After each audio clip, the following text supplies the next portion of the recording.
नमो हरिहन्ताणं नमो सिद्धाणं नमो आमेरीहाणं नमो अवच्छायां नमो लोये सर्वसारणं। जय बोले अनंतानंद सदगुरु परमेष्ठी भगवान की जय। 1008 उल्लेख श्री वर्तमान शासन नायक श्री वर्तमान भगवान की जय। 1008 आदिनाथ शांतिनाथ पाशनाथ भगवान की जय। 20 आचार्य भगवान श्री कुंद स्वामी महामंडराज की जय। पूज्य समाधि आचार्य भगवान श्री शांति सागर जी महामंडराज की जय। समाधिस्थ गुरुदेव श्री अभिनंदन सागर जी महामंडराज की जय। राजसाम चिन्वाड़ी माता की जय। महाराज की जय। संघ की जय। जहां चारों तरफ प्रारंभ हो चुका है, चारों तरफ भीषण जो तपन चल रही थी ग्रीष्मकाल की, ऐसी ग्रीष्मकाल की भीषण की तपन की शांति प्रकृति के माध्यम से वर्षा के द्वारा कर दी गई है। ठीक उसी प्रकार से आचार्य भगवान कह रहे हैं कि जिस प्रकार जब ग्रीष्मकाल चल रहा था तो चारों तरफ सूर्य की तपन से ये धरती और धरती पर रहने वाले जीव उस गर्मी से बेहाल हो रहे थे, दुखी हो रहे थे, और उस दुख के निवारण के लिए प्रकृति ने सहजता के साथ ही वर्षा ऋतु के आने से वर्षा चारों तरफ वर्षा की उस शीतल जल के माध्यम से उस तपन को शांत किया और जीवों की उस तृषा की शांति करी जो ग्रीष्मकाल में उनके हृदय को रुदन कर रही थी, जो उनके जीवन को रुदन करती चली जा रही थी। ऐसे ही जहाँ गर्मी एक तरफ शांत हुई, उसी प्रकार भव्य आत्मा जीव आचार्य भगवंत कहते हैं कि ये जीव भी अनादि अनंत काल से संसार शरीर और भोगों की उस तपन में ऐसा लिप्त हो रुका है, उस तपन में इतना जल चुका है कि वो सोचता है कि किसी न किसी माध्यम के द्वारा, किसी न किसी देव शास्त्र गुरु की सन्निधि के माध्यम से मुझे भी मेरे जीवन में उस तपन से शांति का उपाय मिल जाए, उस शुदा के निवारण का उपाय मिल जाए जिस शुदा ने मुझे बेहाल किया हुआ है, जिस शुदा ने मुझे भी बार बार जमोड़ दिया है। उस शुदा के निवारण के लिए आचार्य भगवंतों ने कहा कि इस पंचम काल में यदि भोजन तो सामान्य रूप से शुदा का निवारण करता है, लेकिन एक शुदा जो हुआ करती है वो आत्मा की शुदा हुआ करती है। उस आत्मा की शुदा का यदि निवारण होता है तो ज्ञानामृत रूपी भोजन के माध्यम से हुआ करता है। और ऐसे ही ज्ञानामृत रूपी भोजन को लिखते हुए आचार्य भगवंतों ने अनेक शास्त्रों को लिखा और अनेक शास्त्रों के माध्यम से अनेक अनेक भव्य आत्माओं को, जिसको प्रथमान योग के माध्यम से अपनी तृषा का और शुदा का नाश करना था, उनके लिए प्रथमान योग लिखा। जिनको कर्णानुयोग कर्म सिद्धांत को जानना था, उनके लिए कर्म सिद्धांत के माध्यम से बोध कराया कि कर्मों को किस प्रकार से करना, किस प्रकार से कर्मों का ध्यान रखना कि कहीं नवीन कर्म का बंध ना हो जाए। चरणानुयोग के माध्यम से बताया कि किस प्रकार का आचरण रखना कि उस आचरण के द्वारा आप भी परमात्म पद की प्राप्ति कर पाओ। और द्रव्यानुयोग के माध्यम से बताया कि याद रखना तुझमें और प्रभु में कोई अंतर नहीं है, बस तुझमें प्रभुता प्रकट करने की आवश्यकता है। यदि तूने अपने जीवन में प्रभुता को प्रकट कर लिया तो प्रभु तुझसे दूर रहने वाले नहीं। ऐसे अनेक प्रकार के ग्रंथों के माध्यम से हमारे आचार्य भगवंतों ने, हमारे तीर्थंकर भगवंतों ने, और तीर्थंकर भगवंतों के साथ साथ हमारे गणधर भगवंतों की महती अनुकंपा रही कि आज वो सब कुछ श्रवण और आज उस सबको श्रवण करने का सौभाग्य हम सभी को प्राप्त हो पा रहा है। उसी में एक अध्यात्म के बहुत बड़े आचार्य हुए जिन्होंने अपनी आध्यात्मिक शक्ति के माध्यम से लोगों को आत्मा की तरफ रुझारू किया, उन्होंने लोगों को आत्मीय बोध प्राप्त कराया। ऐसे आचार्य भगवंत कुंद स्वामी जिन्होंने अपने जीवन काल में आचार्य भगवंत कहा करते थे कि 84 पहाड़ों को लिखा। पहाड़ का मतलब होता है ग्रंथ। ऐसे 84 पहाड़ों को अपनी लेखनी के माध्यम से लिखा, लेकिन हमारा ये इतना सौभाग्य नहीं रहा कि हमको उनके 84 पहाड़ प्राप्त हो पाए। लेकिन फिर भी कुछ पहाड़ आज भी, कुछ ग्रंथ आज भी हम लोगों को दृष्टिगोचर हो जाते हैं, श्रवण और पठन करने का सौभाग्य प्राप्त हो पाता है। उसी ग्रंथों में से एक पहाड़ है जिसका नाम है रयण सार। क्या नाम है? रयण का मतलब होता है रत्न, और रत्नों का जो सार है। ऐसा आचार्य कुंद महाराज के माध्यम से बोध आ पाया कि उन्होंने अपने इस रयणसार ग्रंथ में, जहाँ एक तरफ उन्होंने अध्यात्म की शक्ति को प्रकट किया, उस अध्यात्म की शक्ति के माध्यम से उन्होंने समेसार आदि ग्रंथों का लेखन किया, पठन किया, पाठन करवाया। और उसी क्योंकि वो श्रवणों का ग्रंथ था, वो अध्यात्म का ग्रंथ था। लेकिन याद रखना, जब तक गुरु भगवंत कहते थे अध्यात्म की भूमिका को तैयार करना पड़ेगा, तो उसके लिए पहले हमको जानना पड़ेगा कि श्रवण और श्रावक किस प्रकार से अध्यात्म की भूमिका को तैयार कर पाए।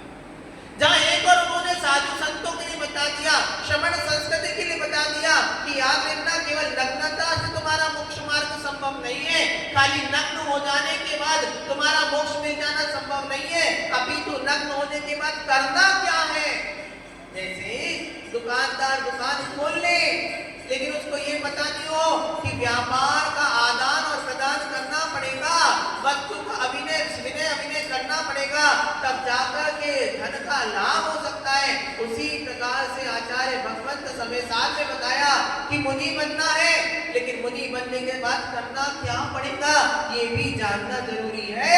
और उन्होंने बताया कि यदि निर्वाण की प्राप्ति चाहिए तो अध्यात्म को ध्यान में रखना पड़ेगा, क्योंकि जब तक आत्मीय शक्ति नहीं होगी, जब तक अध्यात्म की शक्ति नहीं होगी, तब तक परमागम की शक्ति प्राप्त होने वाली नहीं है। जहां उन्होंने श्रवण संस्कृति के लिए उपकार किया, तो याद रखना ज्ञानी आत्मा श्रवणों का भी उपकार किया करते हैं। तो सोचते हैं जो श्रवण नहीं बन सकते, पहला मार्ग तो आचार्य भगवंतों ने यही कहा, जिनवाणी ने यही कहा कि अपने जीवन में मुनि बनो। हमेशा गुरु भगवंत कहते यदि संबोधन करना हो, यदि लोगों को बताना हो, तो सबसे पहला उपदेश करना अजय भैया कि आप मुनि बनो। और यदि मुनि नहीं बन सकते हो तो कम से कम श्रावक बनने का प्रयत्न और प्रयास करना। और उसी श्रावक बनने के उपाय में उन्होंने एक तरफ मुनि व्रत को बताया, मुनि धर्म का प्रतिपादन किया, और उसी तरफ उन्होंने एक ग्रंथ ऐसा लिख दिया जिसके माध्यम से हम श्रावक का भी कल्याण कर सकते हैं, जिसके माध्यम से श्रावकों का भी कल्याण हो सकता है। ऐसे रयणसार ग्रंथ जो ना केवल श्रावकों का ग्रंथ है, अपितु मुनि धर्म का भी ग्रंथ है। रयणसार ग्रंथ ना केवल श्रावकों का ग्रंथ है, अपितु यहाँ पर बीच बीच में आचार्य भगवंत संबोधन श्रावक के साथ साथ श्रवण को भी संबोधित करते रहेंगे कि किस प्रकार से अपना आचरण रखना है, किस प्रकार से अपना जीवन जीना है, ताकि नवीन अशुभ कर्मों के बंधनों से मुक्त हो जाओ। आज हमने इस ग्रंथ का मंगलाचरण करते हुए पह रहे हैं, हम सभी हाथ जोड़ेंगे और साथ में बोले नमिपूर्ण वड्यमाणम परम पाणम जिणम तिशुद्धेन बोध्यामि रयणसारम सायार अणगार धम्मीनम। आचार्य भगवंत कुंद स्वामी भगवंत इस रयणसार ग्रंथ को लिखते हुए, इसका मंगलाचरण करते हुए कह रहे हैं नमिऊढ़ वड्यमाणम परम पाणम जिणम तिशुद्धेनम बोध्यामि रयणसारम सायार अणगार धम्मीनम। भगवंत कह रहे नमिऊढ़ नमस्कार करता हूं, इसको वड्यमाणम, इसको नमस्कार कर रहा हूं वर्धमान।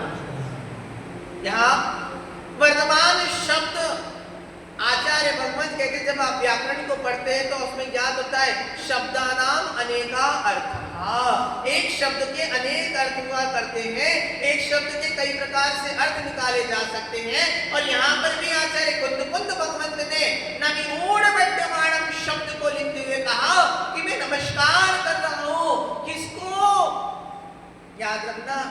नमस्कार हमेशा उनको किया जाता है जो हमसे गुणों की श्रृंखला में अग्रणी हो, जो हमसे गुणवान हो, जो हमारे समान गुणवान पदे को प्राप्त करते हो, उसको नमस्कार किया जाता है, उसके चरणों में झुका जाया करता है। क्यों? ताकि उसके गुणों की प्राप्ति मैं भी कर पाऊं। हमेशा गुरुदेव कहते थे जैसे एसी के कमरे में जाओगे तो ठंडक का अनुभव तुम्हें होगा या बाहर खड़े वाले व्यक्ति को होगा। जैसे एसी वाले जहां ठंडा ठंडा कमरा पड़ा हो और उस कमरे में यदि आप घुसेंगे तो बताओ ठंडक का अनुभव कमरे के अंदर वाले को होगा कि बाहर वाले को होगा। यानी आत्मा गुरु भगवंत कह रहे हैं जो जाएगा उसी को ठंडक का अनुभव होने वाला है। ठीक उसी प्रकार से गुरु भगवंत कहते हैं गुणवानों के सामने झुकना क्यों? क्योंकि जो गुणवत्ता वाला व्यक्ति होता है, जो गुणवान हुआ करता है, ऐसे व्यक्ति के चरणों में नमस्कार करने से उसके गुणों का लाभ किसे होता है? मुझे भी प्राप्त हो पाता है। मुझे भी उनके गुणों के माध्यम से अपने जीवन में गुणों की प्राप्ति हो पाती है। इसीलिए गुणवान व्यक्ति के चरणों में नमस्कार किया जाता है। नमियूण अर्थात नमस्कार करके क्या कह रहे हैं? वर्धमान, इसको वर्धमान भगवान को। अब यहाँ वर्धमान शब्द से दो अर्थ लगाए जा सकते हैं। पहला तो हमारे मंदिर के मूल नायक जो भगवान है उनका नाम क्या था? वर्धमान नाम था। ध्यान रखना, यदि प्रभु का नाम भले ही हम भगवान को महावीर कहते हैं लेकिन भगवान का मूल नाम महावीर नहीं था। भगवान का मूल नाम वर्धमान था क्योंकि ये जितने महावीर, अतिवीर, सन्मति और महावीर ये जितने भी नाम हैं ये सारे के सारे अपर नाम हैं। और जो मूल नाम था, जो सौदर्भ इंद्र जब पांडुक शिला पर भगवान को लेकर के जाता है और भगवान का अभिषेक करता है, उनके दाहिने पैर के अंगूठे पर जो चिन्ह आता है वो चिन्ह बताता है और उसके बाद अपने मुख से भगवान का नाम बताता है। तो उस समय सौदर्भ इंद्र ने 24वें तीर्थंकर का नाम क्या बताया था? वर्धमान बताया था। इसलिए यदि आपसे पूछे कोई व्यक्ति बोलो 24वें तीर्थंकर का नाम क्या है, तो महावीर नहीं बोलना, अभी तो क्या बोलना? वर्धमान बोलना। एक तरफ तो यहाँ पर आचार्य भगवंत ने कह दिया कि नमिनून वर्धमानम, अर्थात नमस्कार करता हूँ किसको? वर्धमान भगवान को। अब दूसरा अर्थ वर्धमान शब्द से एक और निकलता है, दो प्रकार का चारित्र हुआ करता है।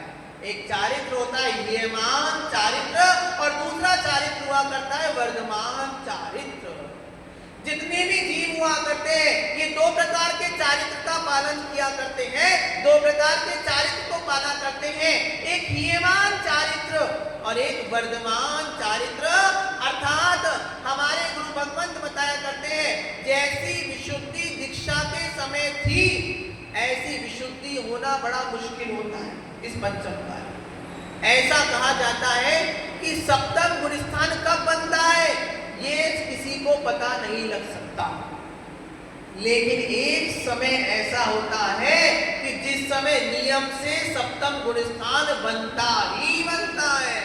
जिस समय कोई दीक्षार्थी दीक्षा लेने जाए, मंडप पर पहुंच जाए, वस्त्रों को उतार दे और वस्त्र उतारने के बाद जब वो प्रथम कायोत्सर्ग करता है उतनी आत्मविशुद्धि होती है कि उस आत्मविशुद्धि, वैसी आत्मविशुद्धि उसके जीवन काल में फिर पुनः आना बड़ा मुश्किल हो पाता है। इसलिए याद रखना, आपने देखा होगा आचार्य विद्यासागर जी महाराज अपने शिष्यों के लिए कभी पीछे नहीं उठाते थे किसी साधु के, लेकिन जिस समय वो अपने शिष्यों को दीक्षा देते थे उस समय सभी को एक बार पीछे उठा लिया करते थे, क्योंकि ऐसा नियम है कि जिस समय व्यक्ति दीक्षा लेता है, दीक्षा लेते ही उसका जो गुण स्थान हुआ करता है वो सप्तम गुण स्थान हुआ करता है। बस एक वही समय होता है जिस समय हम जान सकते हैं कि इसका सप्तम गुण स्थान है। आचार्य भगवंत कहते हैं नबी ये हो गया वर्धमान चारित्र। दो प्रकार का चारित्र हुआ कि एक वर्धमान जिस समय सप्तम गुण स्थान बना, कितने समय तक बनेगा? 1 सेकंड, 2 सेकंड, 5 सेकंड। उसके बाद क्या होगा? पुनः वो 7वें गुण स्थान से कहाँ आ जाएगा? 6ठे गुण स्थान में आ जाएगा। फिर 6ठे से 7वें में जाएगा, फिर सातवें से छठे में आएगा, इस प्रकार से ऊपर नीचे गुण स्थान चलता रहेगा। ऐसा जो चारित्र है जो सप्तम से छठे में लेकर के आया, इस चारित्र का नाम हुआ करता हीयमान चारित्र। कौन सा चारित्र? जो हीन होता चला जा रहा है, जो गिरता चला जा रहा है, जो निरंतर कम होता चला जा रहा है, ऐसा जो चारित्र हुआ करता है, ऐसे चारित्र को हमारे आगम में बोला जाता है हेमान चारित्र। आज हम जितने भी लोग हैं, हम सभी हेमान चारित्र को धारण करने वाले हैं। हम सभी लोग धीरे धीरे हमारा चारित्र का पतन होता चला जा रहा है, हमारे संस्कारों का पतन होता चला जा रहा है, हमारी विशुद्धि का पतन होता चला जा रहा है। इसलिए आगम में आज कहा गया, इस पंचम काल में यदि चारित्र होता है तो कौन सा चारित्र होता है? हेमान चारित्र। क्योंकि देखिए विशुद्धि की बात देखिए, सबसे पहला जो काल था वो कौन सा काल था? सुखमा काल। उसके बाद कौन सा काल आया? सुखमा काल। तीसरा सुखमा दुखमा काल। चौथा काल कौन सा आया? दुखमा सुखमा काल। और पंचम काल कौन सा आया? दुखमा काल। और जो छठा काल आएगा वो कौन सा आएगा? दुखमा काल। देखो कहाँ सुख ही सुख था, फिर सुख से कहा आया? केवल सुख पर आया, फिर सुख के साथ दुख भी आया, फिर सुख कम हो गया, दुख ज्यादा हो गया, दुखमा सुखमा हो गया, फिर सुख का अभाव हो गया इसलिए दुखमा हो गया, और फिर दुखमा काल हुआ। ये चारित्र हुआ। क्या हुआ? धीरे धीरे क्या हुआ? डाउन होता चला गया, कम होता चला गया। ऐसे ही आचार्य भगवान संबोधित करते चले जा रहे हैं कि इस पंचम काल में यदि चारित्र होता है तो कैसा चारित्र होता है? हेमान चारित्र होता है। लेकिन आज तक जितने भी तीर्थंकर भगवंत हुए हैं, लेकिन आज तक जितने भी सिद्ध भगवंत हुए हैं, आज तक जितने भी सिद्ध भगवंत होंगे, वो सभी लोग हेमान चारित्र को धारण नहीं करते, अपितु तीर्थंकर जिस चारित्र को पालन करते हैं वो वर्धमान चारित्र हुआ करता है। क्योंकि उनके जीवन में आज उन्नति निरंतर बढ़ती चली जाती है। जैसे फॉर एग्जाम्पल हम समझ लेते हैं, जैसे तीर्थंकर भगवान ने दीक्षा को धारण किया और दीक्षा लेने के बाद या तो एक उपास करते हैं, या दो उपास करते हैं, या तीन उपास करते हैं, फिर जाकर के आहार को निकलते हैं। क्या कहा? या तो एक उपवास के बाद, या दो उपवास, या तीन उपवास के बाद। अब वो पूरी जिंदगी भर जितना भी जिएंगे, यदि उन्होंने दो उपवास कर लिए फिर आहार को निकले, अब वो जिंदगी में कभी एक उपवास के बाद आहार को नहीं निकल सकते। यदि उन्होंने एक बार अपनी जिंदगी में तीन उपवास कर लिए, तो अब जब कभी भी वो आगे आहार को निकलेंगे तो 3 दिन के अंतराल से निकलेंगे। ऐसा जो उनका चारित्र होता है वो धीरे धीरे बढ़ता चला जाता है। एग्जाम्पल मिलता है कि भगवान आदिनाथ जिन्होंने 6 महीने का उपवास धारण किया, क्या किया?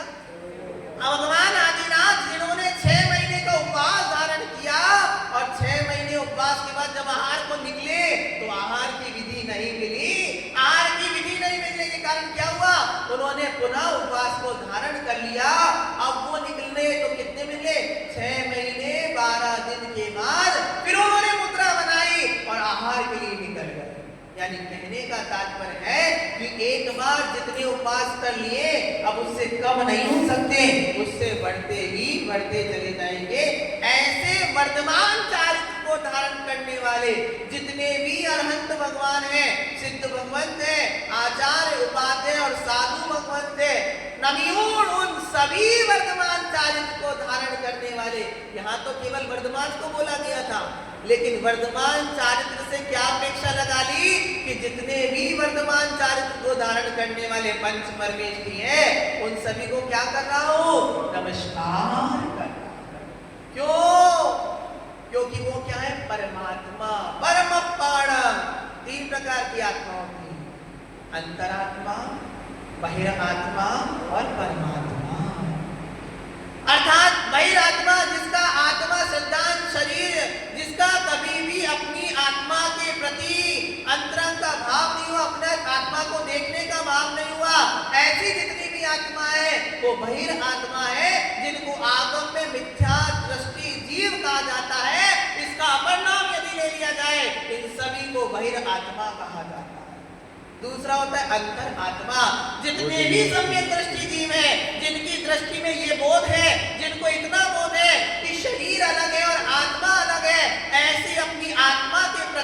भाव है उनके नाम क्या लिया जाता है? अंतर आत्मा लिया जाता है। और तीसरा जो परमात्मा जिन्होंने परम पद को प्राप्त कर लिया है, परमेश्वरी पद को प्राप्त कर लिया है, ऐसे जितने भी जीव हैं वो क्या है? परमात्मा है। जिन तिमेण शुद्धेन परमात्माणं तिमेण शुद्धेन, उनको क्या करता हूं? जिनम अर्थात जिन्होंने ऐसे परम पद को प्राप्त किया है। कौन है ऐसे? वर्धमान चारित्र को धारण करने वाले जीव और तीर्थंकर वर्धमान और तीर्थंकर 24 तीर्थंकरों को यहाँ पर नमस्कार करते। शुद्धेन, कैसे कर रहा हूं? 3 शुद्धि पूर्वक कर रहा हूं। कौन सी 3 शुद्धि हो गई? मन शुद्धि, वचन शुद्धि, काया शुद्धि। याद रखना, आप लोग चौके में कई बार बोलते मन शुद्धि, वचन शुद्धि, काया शुद्धि, आहार जल शुद्ध है। आपकी खाली बोलने मात्र की शुद्धि से आहार नहीं लिया जाता। एक बार हम गुरु भगवान के साथ आहार करने गए और आहार करते करते जब 18-20 चौके लगे थे तो एक अम्मा का 10 दिन से चौका खाली जा रहा था और उसके बगल में जो भैया खड़ा था उसने आज ही चौका लगाया और उसके घर पर आचार्य महाराज का पड़गान हो गया। अब गुरु भगवत का आहार करवाने गए थे, इतने में वो अम्मा के मन में ये तो पैसे वाले हैं, मैं गरीब हूँ इसलिए इसके घर पर महाराज ने पहले दिन पड़गान दे दिया, मुझे 10 दिन हो गए मैं चौका न लगाती हूँ, मेरे घर पर एक भी साधु का आहार नहीं हो पाता, मुनिराज मेरे चौके में नहीं आते। बड़बड़ाई, गुस्सा करी, लेकिन सोचा कोई बात नहीं, बगल का ही चौका है, एक काम करती हूँ, बड़े महाराज यहाँ पर आए हैं और आने के बाद इनको आहार देके ही चली जाती हूँ। वो चौके में आ गई, गुरु भगवंत का बाहर खूब बड़बड़ा रही थी, मेरे चौके में कोई नहीं आता, मेरे चौके में कोई नहीं आता। अंदर जैसे चौके में आई आचार्य भगवंत को, वहां भी लोग को मुंह बना रही थी, गुस्सा कर रही थी, हाँ हट जाओ, हम तो बाहर से आए, आहार देने के लिए आए हैं, एक गिलास तो दे लेने दो। इस प्रकार से बहुत तीखी स्वर में बोली जा रही थी। आचार्य भगवंत के पास आई, आचार्य भगवंत हो बोली मन शुद्धि, वचन शुद्धि, काया शुद्धि, आहार जल शुद्ध है, इतना बोली। आचार्य भगवंत ने अंजलि बंद कर लिया। अंजलि जैसे ही बंद करी तो अम्मा ने फिर बोला महाराज आहार ले लो, हमारे चौके में तो आते नहीं हो, कम से कम दूसरे के चौके में आए उसमें तो आहार ले लो, या उसने भी हमसे नाराजगी आहार नहीं लेना। फिर आचार्य भगवंत को आगे चम्मच बड़ा, आचार्य भगवंत ने फिर अपनी अंजलि बंद कर लिया। वो कई बार प्रयत्न करती रही, बड़बड़ाती रही, लेकिन आचार्य भगवंत ने उससे पूरा का पूरा आहार खत्म हो गया।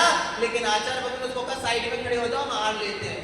वो 2 मिनट होती फिर कुछ बड़बड़ा जाती, 3 मिनट होती फिर कुछ बड़बड़ा जाती, फिर गुस्सा करने लग जाती, पूरा आहार हो गया। लेकिन आचार्य भगवंत ने उनसे आहार का एक टुकड़ा भी नहीं लिया।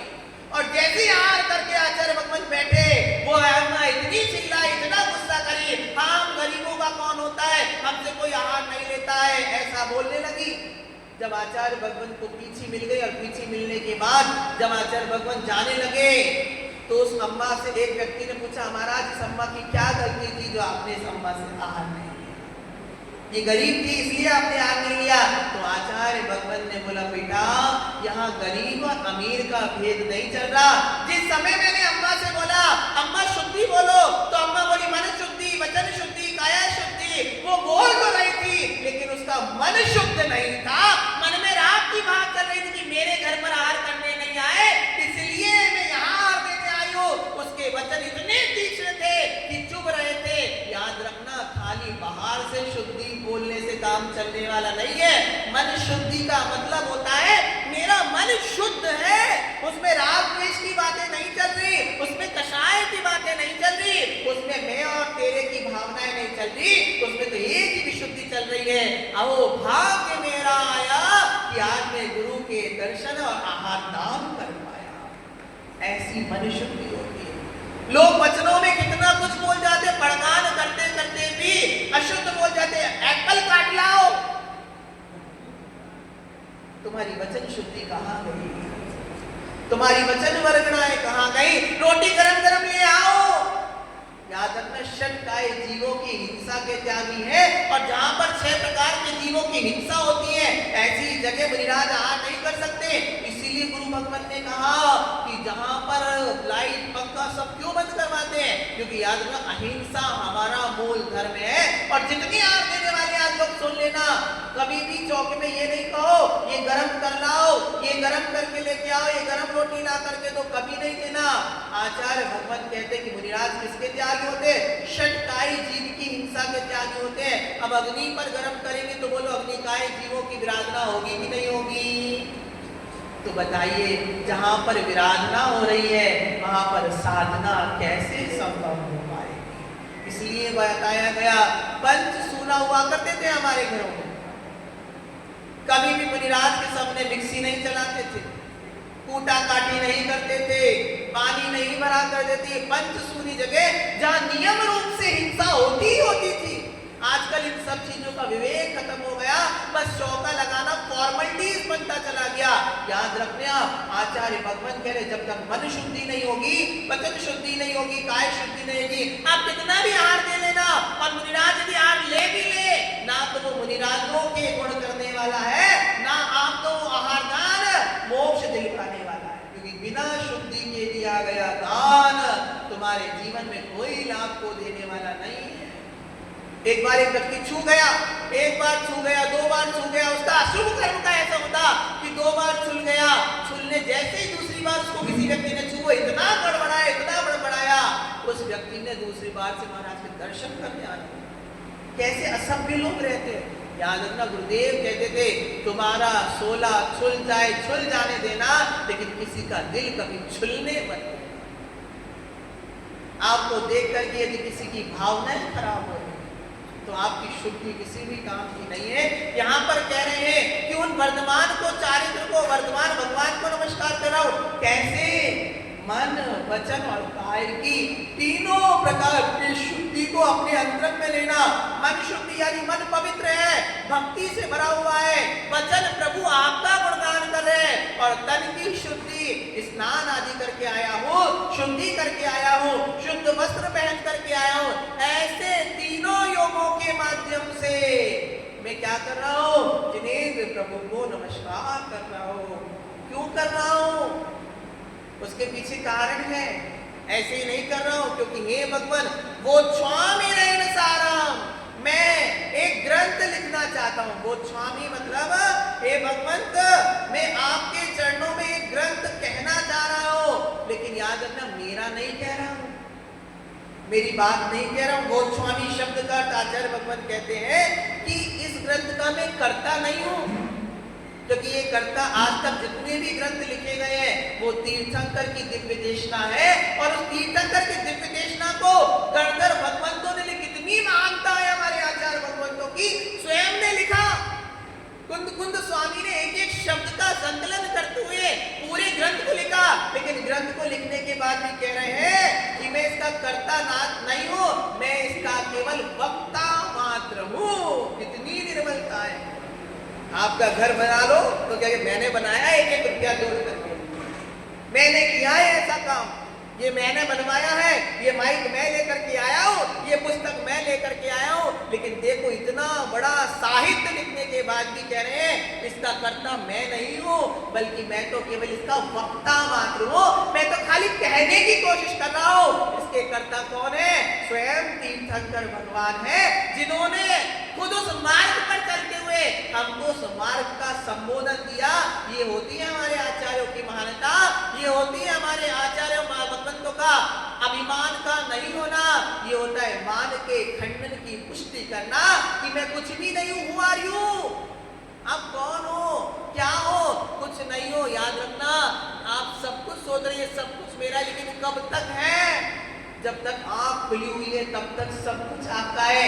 जिस दिन आंख बंद हुई ये सब कुछ सपने के जैसा विलीन हो जाना है। याद भी नहीं रहेगा कि मैं कहाँ जन्म लिया था, मैं कहाँ मरा था, कुछ याद रहने वाला नहीं है। इसीलिए आचार्य भगवान कह रहे हैं कि मैं क्या कर रहा हूँ? वो स्वामी कहने की कोशिश कर रहा हूँ, बताने की कोशिश कर रहा हूँ। क्या? रयण सारम, रयण सार नामक ग्रंथ को, रयण सार का मतलब होता है रयण अर्थात रत्न। कौन से रत्न? हीरे मोती माणिक्य की बात नहीं कर रहे, ये तो सब नश्वर रत्न है, ये क्षणभंगुर रत्न है। यदि मूल रत्न कोई है तो 3 रत्न हुआ करते हैं, सम्यक दर्शन, सम्यक ज्ञान और सम्यक चार। समझ में आ रहा है कि नहीं आ रहा है? अच्छा लग रहा है कि नहीं लग रहा है? ठीक है ना? आचार्य भगवान कह रहे हैं त्रैण सारम, उस रत्नत्रय से परिपूर्णित, उस रत्नत्रय को धारण करने वाला, उस रत्नत्रय की उत्पत्ति करने वाला और उस रत्नत्रय की प्राप्ति करवाने वाला जो सार है। मैंने कल शाम को बताया सार का मतलब जैसे दूध का सार क्या होता है, घी हुआ करता है, ऐसे ही इस ग्रंथ का सार क्या है कि किसी न किसी प्रकार से आप अपने जीवन में रत्नत्रय का पालन करो, रत्नत्रय की प्राप्ति करो और उस रत्नत्रय की प्राप्ति करने के बाद वो ग्रंथ में विवेचन किसका है? अगली पंक्ति में बता रहे हैं सायार अनगार धम्मीण। क्या कहा? सायार अनगार धम्मीण, जो धर्म में बताने वाला। क्योंकि याद ये रत्नत्रय क्या है? ये रत्नत्रय एक प्रकार का धर्म है।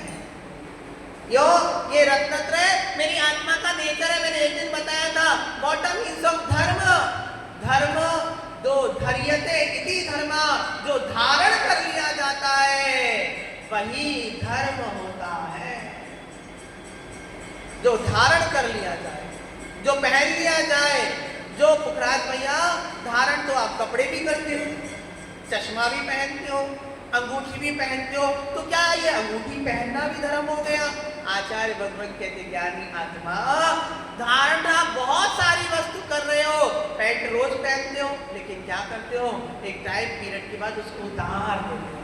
आप टी शर्ट रोज पहनते हो लेकिन एक समय के बाद उसको उतार के रख दिया करते हो। आप चश्मा रोज पहनते हो, उतार के रख दिया करते हो। आप मोबाइल रोज लेते हो लेकिन एक समय के बाद रख दिया करते हो। लेकिन यहाँ पर वो बात नहीं चल रही। धर्म का मतलब होता है एक बार जिसको धारण कर लिया जाए, अब प्राण भी निकल जाएंगे तो भी वो धर्म मेरे से विमुख होने वाला नहीं है, तो भी वो धर्म मुझसे विलीन होने वाला नहीं है। जैसे मैंने एक दिन उदाहरण दिया था, तलवार आप सबने देखी कि नहीं देखी? बोलो काय की होती है? बोलो ना, काय की होती है? लोहे की। और लोहा यदि पानी और हवा से लग जाए तो क्या लग जाती है? जंग लग जाती है।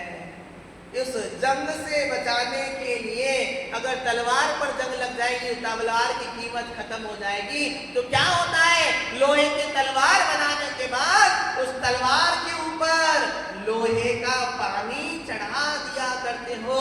जैसे आपके मंदिर में चांदी के छत्र बना लिया, चांदी का चमर बनवा लिया, अब यहाँ तो 2 दिन में ही चांदी काली पड़ जाती, तो क्या करते हो, उस चांदी के ऊपर चांदी का पानी चढ़वा लेते हो ताकि वो चांदी काली नहीं हो पाए।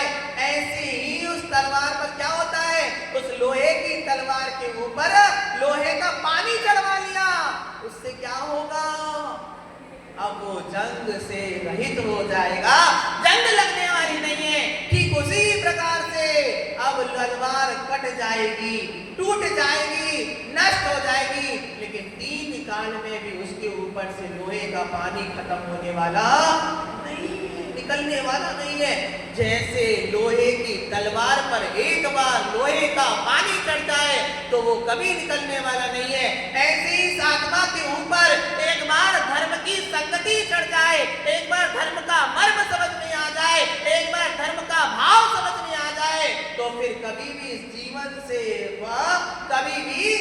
जीवन से धर्म विमुख होने वाला नहीं है। जैसे पहले के जमाने में यदि कपड़े पर हल्दी लग जाती थी तो छूटती नहीं, आज भी कोई दाग लग जाए, ग्रीस लग जाए, निकलता नहीं था।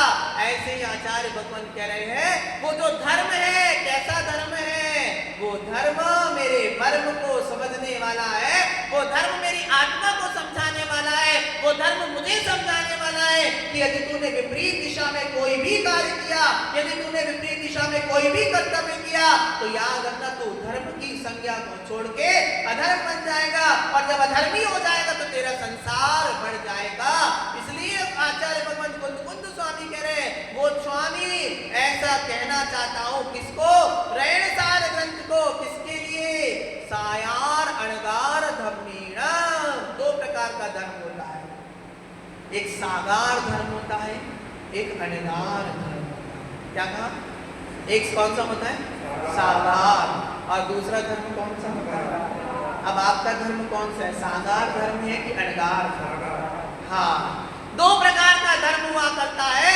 जो घर में रहते हैं और घर में रहते हुए धर्म किया करते हैं उनको सागार कहा जाता है, और जो गृह त्यागी हुआ करते हैं अर्थात मुनि महाराज आदि का, चुल्लक चुल्ली का, जिनका घर का त्याग होता है, ऐसे जितने भी जीव हुआ करते हैं उनको अणगारी कहा जाता है। और जितने भी आप सब लोग जो अपने घर में रहते हो इन सभी जीवों को क्या कहा जाता है, सागार कहा जाता है। तो कुंद स्वामी कह रहे हैं मैं किसी एक प्रकार के धर्म का वर्णन नहीं करूंगा, अपितु मैं दो प्रकार के धर्म को वर्णन करूंगा, ताकि श्रावक ऐसा पुरुषार्थ कर पाए कि जिससे वो अणगार बन पाए, और अणगारी ऐसा पुरुषार्थ कर पाए ताकि वो परमपाणम अर्थात परम पद की प्राप्ति कर पाए। ऐसे दोनों प्रकार के धर्मों को बताने के लिए मैं इस रैनसार ग्रंथ क्या करता हूँ, व्याख्यान प्रारंभ करता हूँ। लेकिन ध्यान रखना मैं इसका करता नहीं हूँ, मैं केवल इसका वक्ता। आप सबको पता है लिखा भैया करता मतलब जिसने लिखा वही तो करता है, लेकिन उन्होंने कहा मैं करता नहीं हूँ, केवल वक्ता हूँ। क्योंकि ये उपदेश जो भगवंत ने दिया है ये कहाँ से निकला है, ये तीर्थंकर भगवान की दिव्य देशना से प्राप्त हुआ है। और उस दिव्य देशना को किसने झेला, गणधरों ने झेला, उनके बाद मेरे गुरुओं ने झेला, और गुरुओं के माध्यम से मुझे प्राप्त हुआ है। इसलिए केवल मैं इसका वक्ता मात्र हूँ, मैं इसका करता नहीं हूँ। ये हमारे आचार्यों की महानता है। कल से आज हमने इसके मंगलाचरण को किया, और इस मंगलाचरण के करने के बाद हमारा भाव है कि हमारे जीवन से अमंगल का परिहार हो जाए और मंगल की प्राप्ति हो जाए। इसलिए आज हमने इसके मंगलाचरण को प्रारंभ किया। अब प्रतिदिन इसका व्याख्यान रोज हम इसी प्रकार से सुनते चले जाएंगे, ताकि आप सबका भी कल्याण हो, मेरा भी कल्याण हो। समय यही रहेगा, 8:45 बजे से लेकर के 9:15 बजे तक हम रोज इसका व्याख्यान सुनते चले जाएंगे। इन्हीं पूरी भावनाओं के साथ कोई पूज्य आचार्य भगवान श्री अभिनंदन सागर जी